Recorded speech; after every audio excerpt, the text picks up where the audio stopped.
Turney was a typical 17-year-old high school junior living in Phoenix, Arizona, with her father, Michael Turney, and half-sister Sarah. Like most teenagers, she had a part-time job, a close circle of friends, and big dreams for the future. But on May 17, 2001, everything changed. That was the day Alissa vanished, without a trace, and the mystery of her disappearance would haunt her family and community for years to come. It was the last day of school, and Alissa was looking forward to summer break. She and her friends had made plans to celebrate, and it seemed like the perfect start to what should have been a carefree summer. But what happened that afternoon is still clouded by strange, troubling details, some coming from her father, Michael himself, who just happened to be the last person to see her. According to Michael, he picked up Alissa from Paradise Valley High School around lunchtime. He claimed they went out to eat at a local restaurant. Then, once they got home, he said they had a heated argument. He would later tell the police that Alissa stormed off, shouting that she was leaving and heading to California to live with her biological aunt. To support his story, Michael claimed he found a handwritten note in Alissa's room. The note said, almost word for word, what he claimed she shouted during their argument, that she was running away, leaving everything behind. But that note didn't sit right with Alissa's friends or family. For starters, none of her belongings were missing. Her phone, her purse, everything she would have needed if she were truly running away was still there. Why would she leave without the essentials? Why didn't she tell any of her close friends about her supposed plan? At first, authorities treated Alissa's case as a teenage runaway situation. They believed she might have actually gone to California, or maybe she was still somewhere nearby, hiding out in the Phoenix area. But doubt quickly crept in. Her bank account, containing $1,800, was untouched. She hadn't reached out to any friends or family. It didn't feel like she was starting a new life somewhere. It felt like she had simply disappeared. As police looked deeper, they discovered something deeply unsettling. Michael Turney had been tracking Alissa's every move in ways that went far beyond what most people would consider protective. In fact, he seemed obsessed with controlling every aspect of her life. At her job, Alissa's co-workers noticed that Michael would show up unannounced. Sometimes he'd bring a video camera and record her interactions with customers, with co-workers, even with her friends. He claimed it was to ensure her safety, but it didn't make any sense. Why would a father need to spy on his daughter like this? And it didn't stop there. Michael had installed surveillance equipment throughout their home, some of it hidden. One of the most disturbing discoveries was a recording device planted in the living room. No one knows how often Michael listened to those tapes or how many hours of private conversations he had on record. He screened her phone calls. He limited her time with friends. He questioned everything. According to Alissa's friends, Michael was more than just protective. He was controlling, invasive, suspicious. Alissa felt trapped. She felt like she couldn't do anything without her father knowing, and over time, that pressure started to build. Her resentment grew, her discomfort deepened, and eventually, she began confiding in the people around her. When police interviewed those closest to Alissa in the early days of the investigation, a dark pattern began to emerge. Her boyfriend, her close friends, even her stepbrother, all independently shared stories that Alissa had told them. Stories about Michael, stories of him crossing the line. In one disturbing account, her stepbrother said that during a car ride, Michael scooted closer to Alissa and tried to touch her inappropriately. If anyone had reported it, he would have been arrested, no question. But here's the twisted part. Michael called Child Protective Services on himself. He called CPS to warn them that if Alissa ever reported him for touching her inappropriately, she was lying. Who does that? What father does that? It was chilling, and somehow, it got even worse. Michael fixated on an old story. He often brought up a claim that, years earlier, Alissa had been sexually assaulted by a teacher. He told anyone who would listen that this trauma had deeply affected her, that it explained her behavior, her attitude, her defiance, but no one could verify it.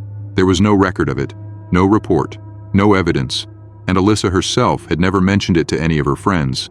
In fact, the more Michael told the story, the more the details shifted. He seemed to use this alleged event as justification for his obsessive control over Alissa, claiming he was trying to protect her from being hurt again. Then came another contradiction.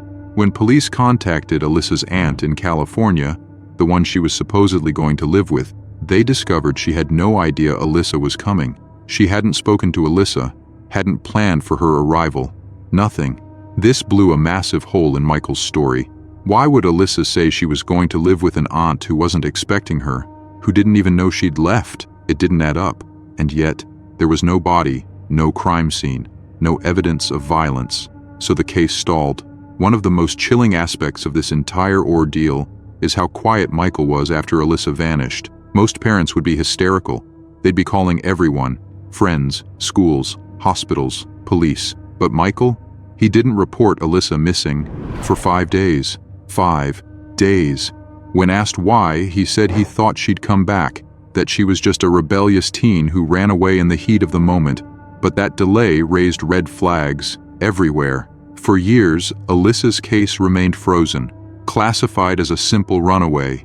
But one person refused to accept that, her sister Sarah Turney. Fueled by heartbreak and a growing sense of unease, Sarah became the driving force behind the fight for answers. As she grew older, Sarah started to notice the holes in Michael's story, the inconsistencies, the gaps, the contradictions. She asked questions, she pushed for answers. Michael doubled down. He said Alissa had left, that she wanted nothing to do with them anymore.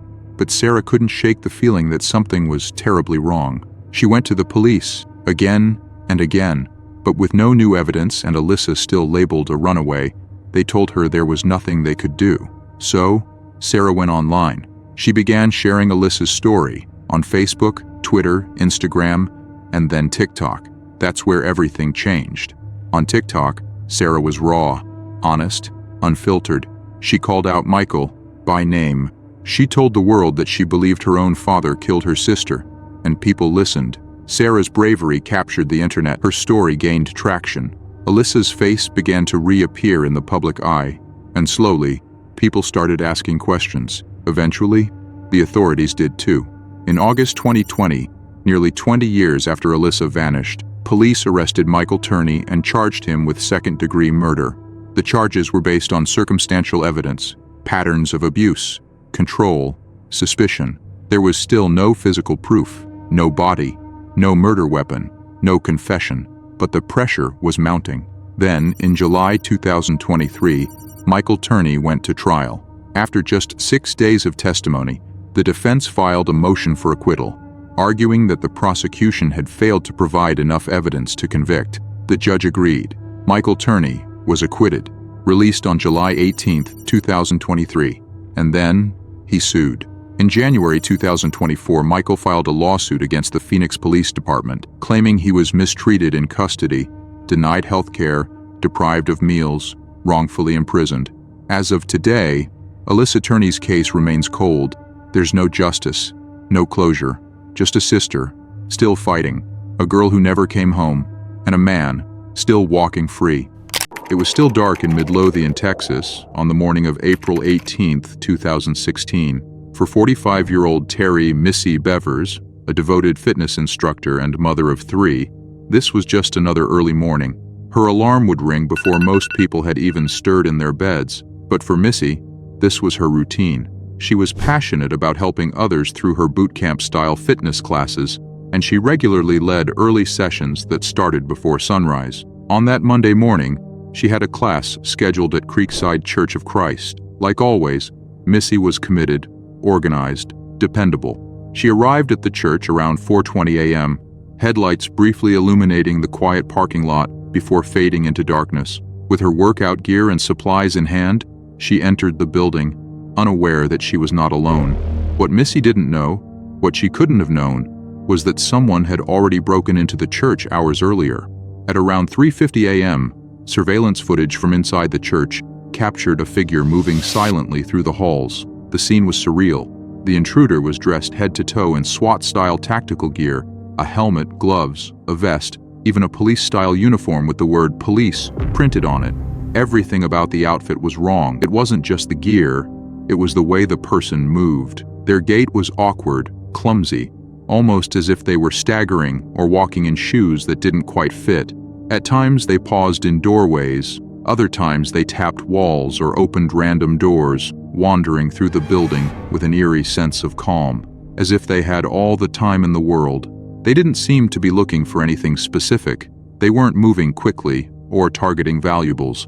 In fact, their actions didn't make much sense at all. It was unsettling. Whoever this person was, they were inside that church, waiting. Just minutes later, Missy arrived. The security footage ends shortly after she entered the building.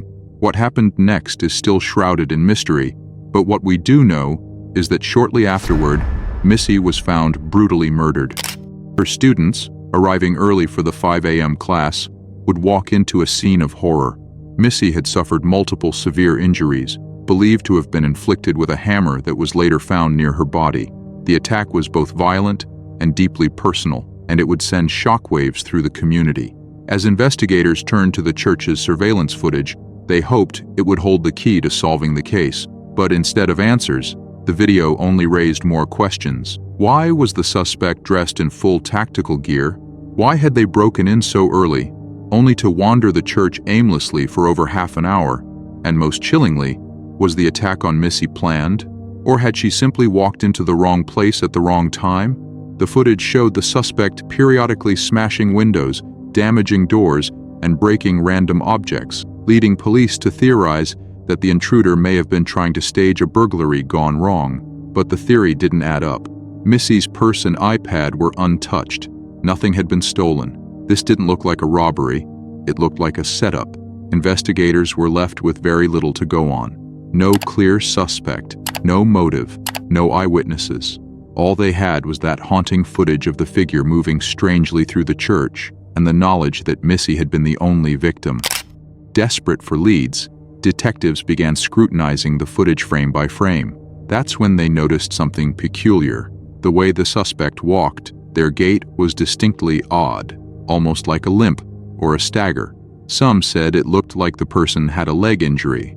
Others believed they were wearing oversized boots. Theories began to circulate online. Some internet sleuths compared the figure's walk to that of Missy's father-in-law, and videos lined up side by side showed an eerie resemblance, but police were quick to clarify.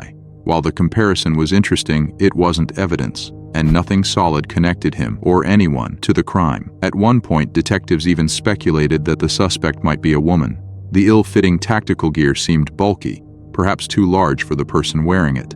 But again, it was only a theory. The case remained maddeningly open-ended. As the investigation dragged on, detectives began interviewing Missy's friends, family, and acquaintances. They were looking for anything, any sign of trouble, any unexplained grudge, any dark corner of her life that might explain what happened. Her husband Brandon, their children, and those closest to her all cooperated fully. According to everyone who knew her, Missy was kind, driven, and deeply loved by her community. Still, there was one strange lead. Some friends told police that Missy had recently received odd, unsettling messages on LinkedIn from an unknown man. The messages were described as creepy and made her uncomfortable. Police tracked down the man behind the account, but it turned out to be yet another dead end. Every clue seemed to lead nowhere. Despite an exhaustive investigation, hours of surveillance review, multiple theories, and public appeals, the case went cold. No arrests, no confession, no closure. To this day, no one knows for sure who killed Missy Bevers, or why. What haunts people most is the footage, the silent shadow in tactical gear, pacing the halls of a church in the dark, waiting. The figure's presence is chilling, not because of what they did, but because of what they might have been planning. It feels deliberate, it feels personal, and yet, the person behind that mask still walks free. Missy Bevers's case remains unsolved, a mystery frozen in time, replayed again and again by investigators, true crime followers, and a community still in mourning. She was a mother, a wife, a teacher, and someone who deserved so much more than what happened on that dark April morning. Someone knows what happened in that church, and until they come forward, justice for Missy remains just out of reach. Relisha Rudd was only 8 years old when she vanished from Washington, D.C., leaving behind a trail of unanswered questions and chilling mysteries. Born on October 29, 2005, Relisha lived a life that was anything but easy. Her family struggled with poverty, and she spent most of her early years bouncing between unstable housing situations. Eventually, they found temporary shelter at a place known as the General Family Shelter. While it offered them a roof, the shelter was no place for a child to grow up. It housed hundreds of families and individuals experiencing homelessness, a crowded, chaotic environment that lacked even the basic sense of safety. For Relisha, it became both her home and her playground, though it was far from the nurturing environment every child deserves. Despite the difficulties, Relisha was described by her teachers and others who knew her as bright, curious, and kind. She loved school. It was one of the few places where she found structure and a sense of normalcy.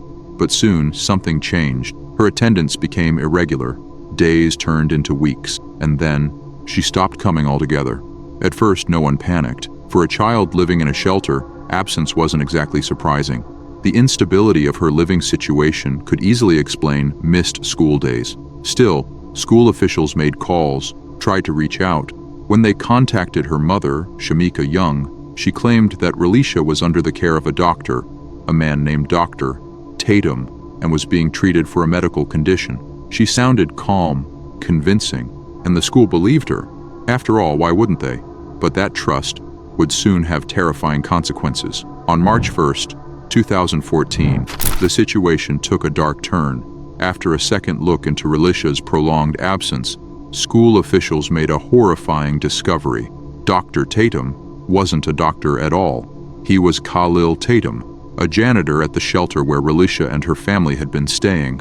The revelation sent shockwaves through everyone involved. This wasn't just a random stranger. Tatum had formed a disturbingly close bond with Relisha. Shelter staff and other residents had noticed how he would buy her gifts, take her on trips, give her things her own family couldn't provide. Some saw it as inappropriate, others were uncomfortable, but no one expected what was to come. Tatum had a criminal record, one that included burglary and larceny, but he was still hired by the shelter, largely due to poor background checks and a desperate need for staff. Over time, he became a familiar, even trusted, face to the families there, and somehow, Shamika allowed him to spend unsupervised time with her daughter. Once the police became involved, the story only grew darker. Surveillance footage showed Tatum and Relisha at a Holiday Inn Express in Northeast Washington on March 1st, the last known sighting of the little girl. After that, everything unraveled. Tatum was later seen buying a shovel, lime, a chemical used to cover the smell of decomposition, and large trash bags. It was a horrifying suggestion that something sinister may have happened. Then came another twist, even more disturbing than anyone expected. Tatum's wife, Andrea, was found dead in a motel room. A single gunshot wound ended her life. Authorities believed it was Tatum who pulled the trigger. Whatever had happened, it became clear. This man was far more dangerous than anyone had imagined. A nationwide manhunt began. Meanwhile, questions were being raised about Shamika's behavior. From the very beginning, her actions didn't make sense. When she was informed that her daughter hadn't been in school for weeks, she didn't notify the police, she didn't alert the shelter staff. Days passed, critical days, and when questioned by law enforcement and child protective services, her responses were vague, slow, and at times, completely evasive. It became painfully clear that she had allowed Tatum to take her daughter without proper oversight. Some speculated she may have feared being charged with neglect. Others wondered if she was hiding something even more disturbing. She gave conflicting accounts. One moment she insisted she trusted Tatum like family. The next, she claimed she had no idea what he was capable of. Her story changed over and over again. What was it? Blind trust? Denial? Or something worse? On April 1st, 2014, the search for Tatum came to a devastating end. His body was found in a shed at Kenilworth Park, a place that had already been searched in connection to Relisha's disappearance. He had taken his own life, and with that act, he took the answers with him. He was the last person known to have seen Relisha alive. Police scrambled for leads, but the trail had gone cold. Tips came in, searches were conducted, but nothing. No body, no sightings, no proof of life or death. And so, speculation filled the void. Some believed Tatum may have been grooming Relisha, perhaps exploiting her in a horrifying and illegal way. Was Shamika aware? Did she knowingly allow this relationship for gifts or favors? Others suggest that Tatum's wife may have found out and paid for it with her life. The truth? It's a mystery, one that may never be solved. Relisha Rudd has never been found. No one has been charged. No one has been brought to justice. Her case is a haunting reminder of how vulnerable children can slip through the cracks, of how broken systems, poverty, neglect, and silence can all come together to steal a child's life, not in an instant, but over time, piece by piece. 8 years old, curious, full of light, and then gone. Her name is Relisha Rudd, and she deserves to be remembered. The holiday of a lifetime, a Caribbean cruise, warm beaches, and the endless blue of the open sea. Lyn Bradley, a 23-year-old recent college graduate from Virginia, was thrilled about the trip. Traveling with her family, she boarded the Royal Caribbean cruise ship Rhapsody of the Seas on March 21, 1998. Amy was excited, but also a little bit nervous. Friends and family said she wasn't exactly the cruise type. Amy was athletic, outgoing, and independent, but she had a fear of open water, which made boarding the cruise ship a leap far outside her comfort zone. The night of March 23rd should have been just like any other night on the ship. The family enjoyed dinner, and later, Amy went to a nightclub on board with her younger brother, Brad. The siblings had a fun night, dancing, laughing, and chatting with other passengers. In a video taken that night, Amy looked happy and carefree. Around 3:30 a.m., Brad left the club to head back to their cabin. Amy told him she'd be right behind him. That was the last confirmed sighting of Lyn Bradley by her family. The following morning, everything changed. At around 5:30 a.m., Amy's father, Ron Bradley, woke up in their shared cabin. He noticed that Amy wasn't in her bed, which immediately set off alarm bells in his head. It was unlike her to be up that early, especially after such a late night. At first, Ron assumed she might have gone up to the deck to watch the sunrise. He figured she'd be back soon. But as the minutes passed and Amy didn't return, his concern turned into panic. He began searching around the ship, scanning the decks, the common areas, even the ship's dining hall. But Amy was nowhere to be found. Feeling increasingly desperate, he woke the rest of the family. Together they searched, hoping to find her asleep somewhere, or maybe just talking to someone, but Amy had vanished. By 6 a.m., the Bradleys reported Amy's disappearance to the ship's crew. At first, the crew wasn't nearly as alarmed. They suggested maybe Amy had gone for a swim, fallen asleep in a lounge chair, or possibly even left the ship during an early port stop. But her family knew that wasn't like Amy at all. She would never just leave without telling anyone. She was careful, responsible, alert. They insisted something was very wrong and pushed for a full, thorough search of the ship. The search of the Rhapsody of the Seas was wide-ranging, but not fast. Crew members swept every deck, checked public spaces, and knocked on cabin doors. Still, no sign of Amy. By midday, the captain finally made an official announcement over the ship's intercom, alerting all passengers of Amy's disappearance and requesting any information. But despite their efforts, it was as if she had simply vanished into thin air. Amy's family, now desperate, begged the captain to stop the ship, to delay docking. If the worst-case scenario had happened, if Amy had been kidnapped, she could be smuggled off the ship the moment they reached land. But the captain refused. He let the passengers disembark. For the Bradleys, the thought that Amy had gone overboard was unbearable. She was a strong swimmer, and she wouldn't have been careless around water. More importantly, Amy had left her shoes and her ID in the cabin. This didn't look like an accident. It looked planned. Could she have met someone? Could someone have lured her out of her cabin? Or had she encountered someone much darker? Amy's family recalled strange encounters she had with certain crew members.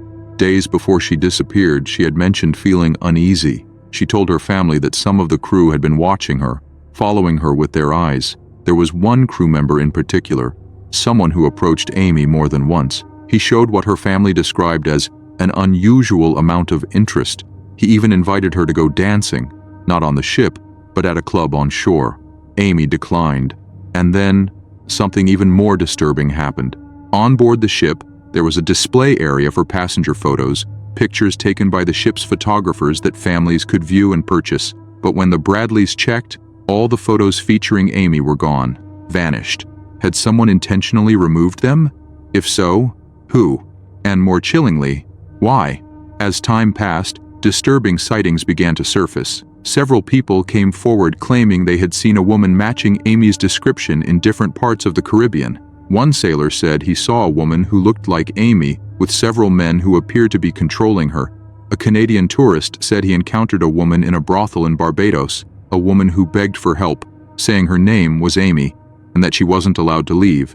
Each of these reports gave the family a flicker of hope, but every lead went cold. Authorities investigated the claims, but nothing ever came of them. There was no hard evidence. The descriptions were often vague, and some of the sightings took place in chaotic or confusing environments. Still, the Bradleys held on to hope. Then came something that shattered them. Years later, a chilling piece of evidence emerged. A photograph found on an adult website. The woman in the picture bore a striking resemblance to Amy. She had a similar tattoo, a similar face structure, and would have been about the age Amy would be by then. Amy's parents saw the image, and their hearts stopped. They were convinced it was her. The image looked like a woman trapped, afraid, and unable to ask for help. Could it be that Amy hadn't died? That instead, she had been abducted and forced into human trafficking? That theory was supported by investigators who had long warned of human trafficking rings operating throughout the Caribbean, networks that specifically targeted young, vulnerable tourists. A young woman like Amy, walking alone on a ship at night, could have been the perfect target. Her family began to suspect that someone, perhaps even a crew member, had lured Amy out and off the ship into a world far darker than anyone imagined. To this day, Amy Lyn Bradley is still missing. 26 years later, her story haunts every wave of the Caribbean, every cruise ship that leaves the harbor.